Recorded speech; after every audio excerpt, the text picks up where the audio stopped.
Seja bem-vindo a mais uma edição do programa Fala Câmara Entrevista, o nosso espaço aqui na TV Câmara Bauru para a prestação de contas do parlamentar bauruense. Nosso convidado hoje é o vereador Manuel Lozila, do PDT. Vereador, seja bem-vindo. Eu que agradeço, Lidiane, é sempre um prazer estar aqui, especialmente para falar com a população, a quem nós temos o dever de prestar contas.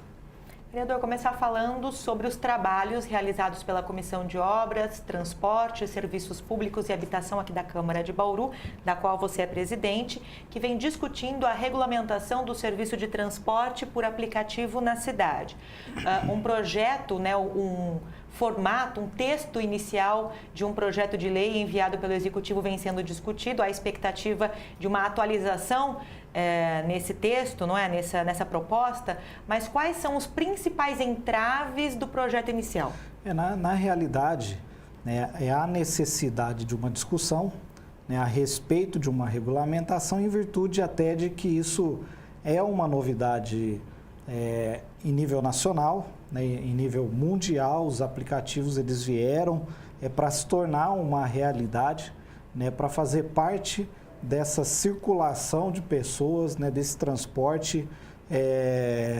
E o governo federal deixou à mercê, a critério dos municípios a regulamentação.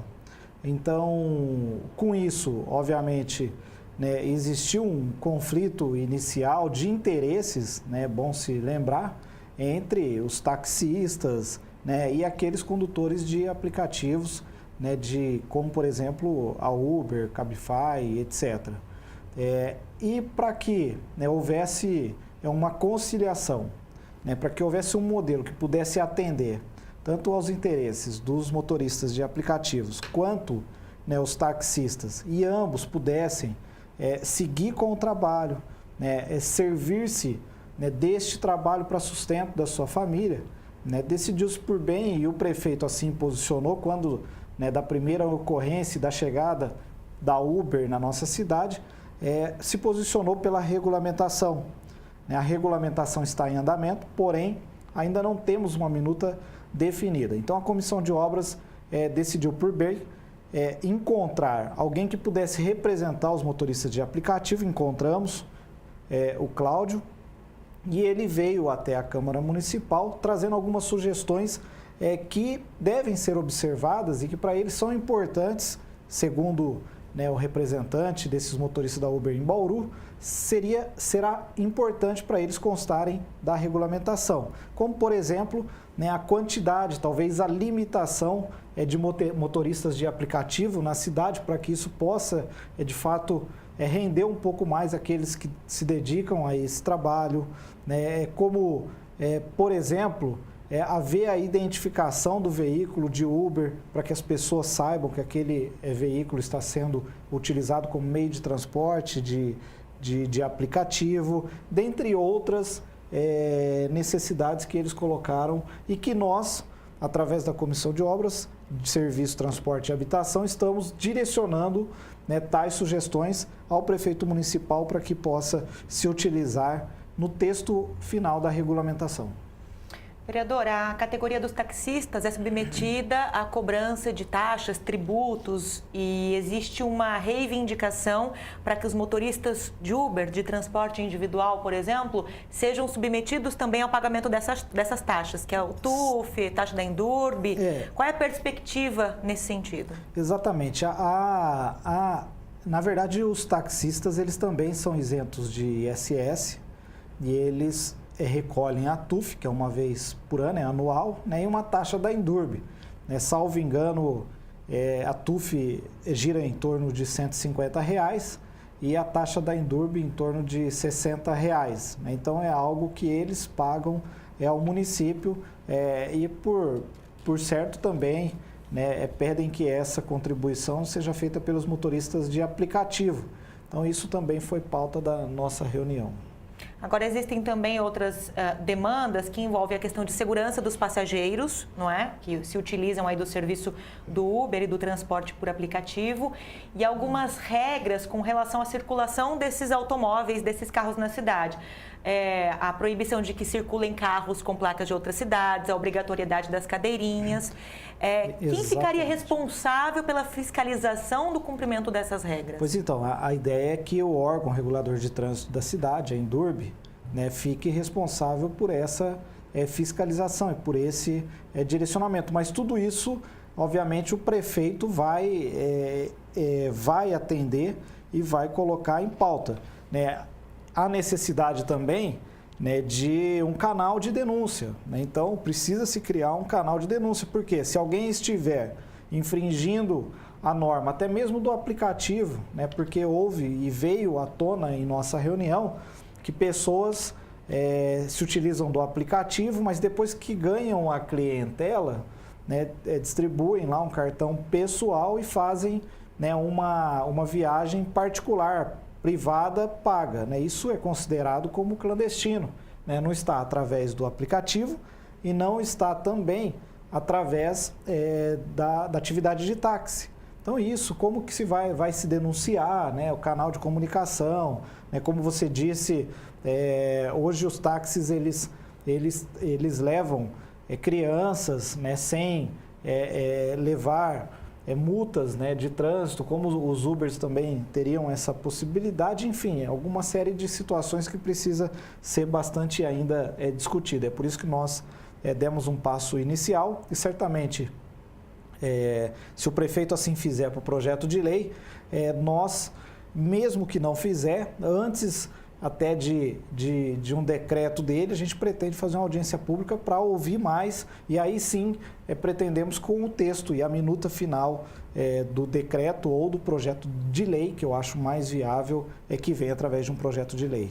E ainda sobre a questão do canal de comunicação para o recebimento, para a coleta de denúncias, também estabelecer formas e instrumentos para penalizar aqueles que operam ou estariam operando de forma clandestina também. Exatamente, tudo isso tem que ser pauta da regulamentação, né, desse tipo de transporte que passa a ser uma novidade e uma realidade. Por isso, nós precisamos estar atentos, estar conversando, dialogando, motoristas de táxi, motoristas de aplicativos e chegar num consenso geral para que a população possa continuar sendo atendida e bem atendida de uma maneira regular e regulamentada. Vereador, só para a gente fechar esse assunto do transporte, ainda falando sobre a questão do transporte por aplicativo, a cidade de São Paulo, quando da sua regulamentação desse tipo de serviço, estabeleceu a criação de cursos para capacitação desses motoristas em especial. Isso chegou a ser cogitado aqui para a nossa cidade e em quais modelos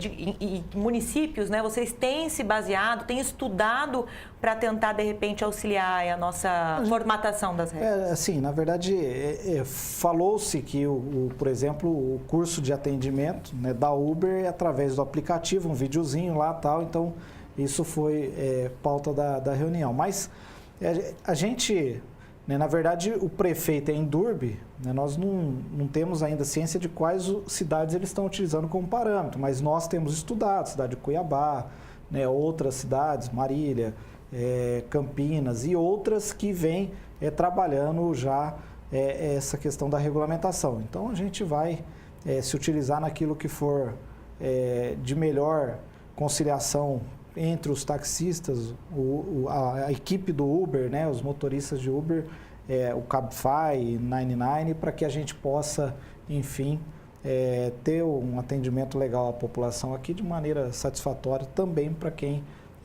se utiliza desses aplicativos e dos táxis para sustento das suas famílias. Bom, já que a gente está falando de transporte aqui no programa hoje, você também tem atuado como um mediador com relação ao transporte aéreo, né? As demandas do aeroporto Mussa Tobias, dos usuários, já divulgou aqui, inclusive durante a sessão, que o DESP sinalizou a possibilidade de ampliar o número de voos.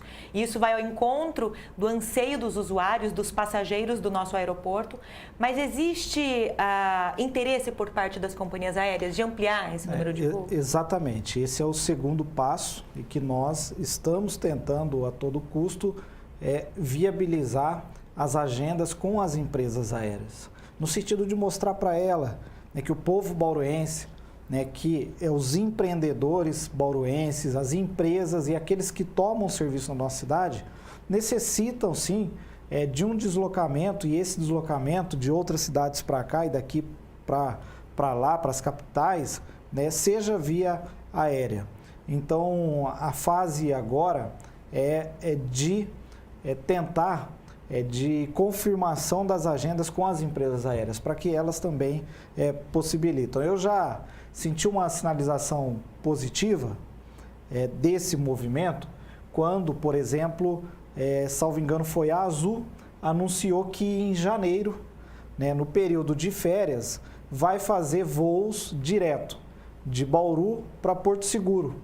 Né? São voos aos finais de semana, mas tudo bem, já é uma alimentação de esperança, no sentido de que as empresas estão talvez testando, né, sentindo o público que nós temos, em especial o público, né, que se utiliza aí das férias, né, do lazer e etc., através de suas viagens. Agora, para o nosso dia a dia, a grande demanda envolve o quê? Viagem para Brasília e São Paulo? Brasília e São Paulo, né? Então, isso resolveria o grande problema em horário comercial, né, que fosse melhor aproveitado aí pelos executivos, né, diretores de empresas e aqueles que nos visitam também comercialmente. Houve um diálogo também, vereador, uma sinalização por parte do departamento, do DAESP, com relação à construção de um terminal de cargas aqui no nosso aeroporto. Exato. Hoje, dos aeroportos que trafegam aí do DAESP, Bauru, né, muito embora não tenha um terminal específico ali para cargas, né, ele tem um terminal de cargas, mas não tem um hangar construído para isso. Ele é o aeroporto que mais trafega volume de cargas, né? Então, existe essa tendência, só que nós precisamos de incentivadores, e foi esse o pedido que nós fizemos ao superintendente do DAESP, para que tente avaliar a possibilidade de construção de hangares ali novamente, para que a gente tente mobilizar as empresas para isso. O compromisso dele foi no sentido de abrir uma nova licitação para ofertar esses espaços às empresas que eventualmente queiram explorar ali essa área que já é direcionada ao transporte de carga. Vereador, mudando de assunto, falar agora sobre planejamento urbano.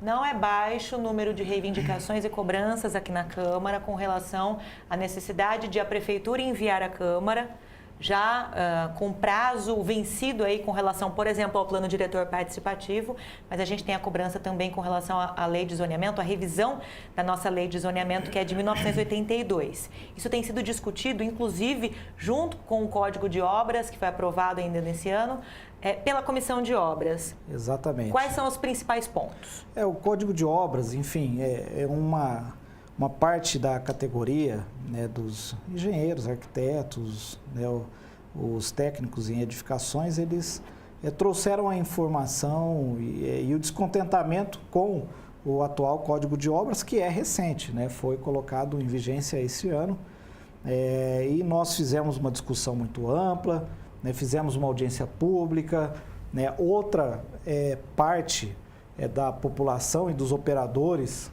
né, dessa área que necessita do Código de Obras se sentiram satisfeitos que o Código de Obras veio para inovar, e é fato, né, uma lei quando entra em vigência, ela já entra, né, necessitando de alguns ajustes, isso é fato.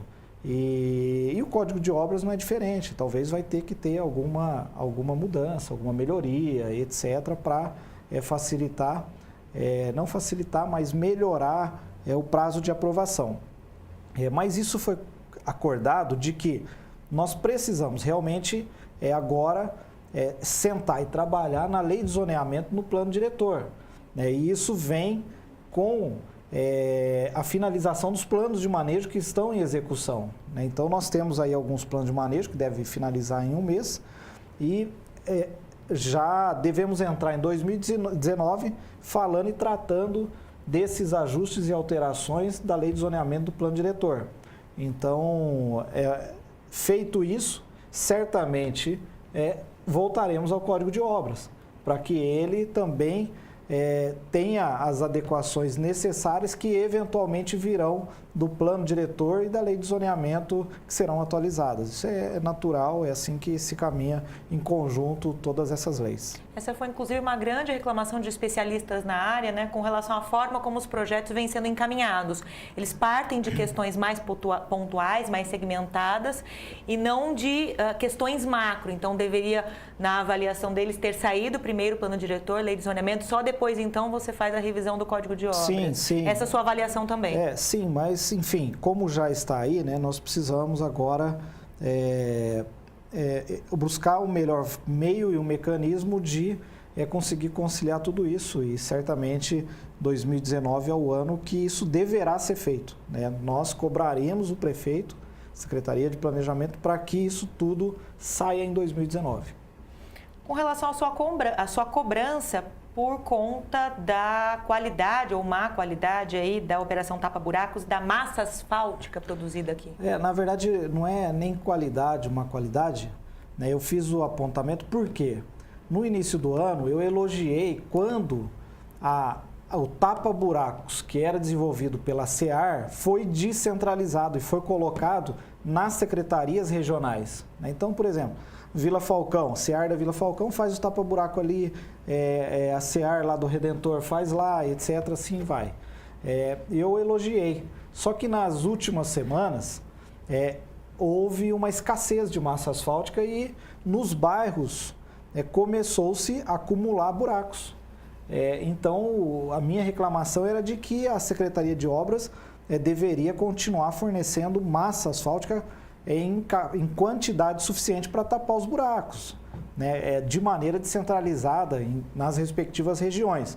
Na última semana já houve uma regularização, né? A massa asfáltica voltou a ser fornecida, né, para a Secretaria de Administração Regional numa quantidade razoável para que o trabalho seja executado. Espero que assim continue, né?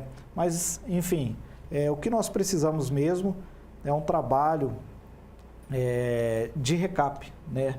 Em várias ruas da cidade é necessário que o recapeamento seja feito, porque o tapa-buraco já não está mais, em algumas vias, suprindo a necessidade do trânsito adequado e que o usuário e o munícipe pode vir a ter. Vereador, só para a gente encerrar, existe uma perspectiva de que a Prefeitura de Bauru conceda uma área de terreno para a construção de um ginásio pelo SESI e ali todos os dispositivos necessários, estacionamento e etc. Como é que está essa questão? Então, nós participamos de toda, desde, né, quando nós fizemos o pedido do ginásio, ganhamos o ginásio, a autorização do Paulo Scaff para a construção desse ginásio, houve um comprometimento do prefeito municipal no sentido de buscar junto ao Estado uma área da CPOS que fica anexa ao SESI do Horto Florestal para que venha a servir de estacionamento para o ginásio. E, no entanto, essa área ainda não foi conquistada pelo prefeito municipal, né? O Estado ainda não concedeu essa área e, consequentemente, o ginásio ainda não teve, né, o início da construção aprovado, porque requer um estacionamento, né? Requer 1.200 vagas de estacionamento. O SESI tem área para construção de 200 vagas de estacionamento. Então, há necessidade, né, desse espaço que o prefeito se comprometeu a conceder ao SESI para utilização. Então, está nessa pendência. Então, os esforços têm sido, inclusive nessa semana, trabalhei bastante em cima disso, para que o prefeito agilize essa concessão, agilize a autorização, né, para que o SESI inicie as obras e a gente não perca esse ginásio. É um ginásio para 5.000 pessoas. Segunda-feira nós tivemos uma final aqui, e o time de vôlei do SESI, que sagrou-se campeão, o ginásio estava lotado. Então, se nós tivéssemos lá 5.000 lugares, certamente preencheríamos aí, se não todo ele, mas uma boa parte. Além do que, abre-se uma possibilidade de trazermos, né, já que é um ginásio multifuncional, multiuso, trazermos vários shows que hoje são impossibilitados de virem A Bauru porque não tem um espaço onde atenda o público que esses cantores famosos, né, e outras atividades culturais precisam para estar em Bauru. Ok, essas são as demandas, as reivindicações e a prestação de contas do vereador Manuel Lozila, do PDT, aqui conosco no programa Fala Câmara Entrevista. Vereador, obrigado pela presença. Eu que agradeço, Lidiane, agradeço a população e caso queiram acompanhar, né, o nosso trabalho, todos os dias a gente tem feito as prestações de contas através do nosso Facebook, o Mané Lozila, é só clicar lá e acompanhar. E o nosso gabinete continua à disposição de toda a população. Tendo alguma dúvida, tendo alguma sugestão ou alguma necessidade, o nosso gabinete está à disposição da população. Muito obrigado e uma boa tarde. Obrigada, vereador, mais uma vez. Nós lembramos que este programa vai ao ar pela TV, Rádio Câmara, também fica disponível na internet. É só você acessar o canal do YouTube, TV Câmara Bauru. E a partir do dia 20 de novembro, a TV Câmara passa a ser sintonizada, transmite sua programação pelo canal 31.3 UHF. Anote aí. Até a próxima.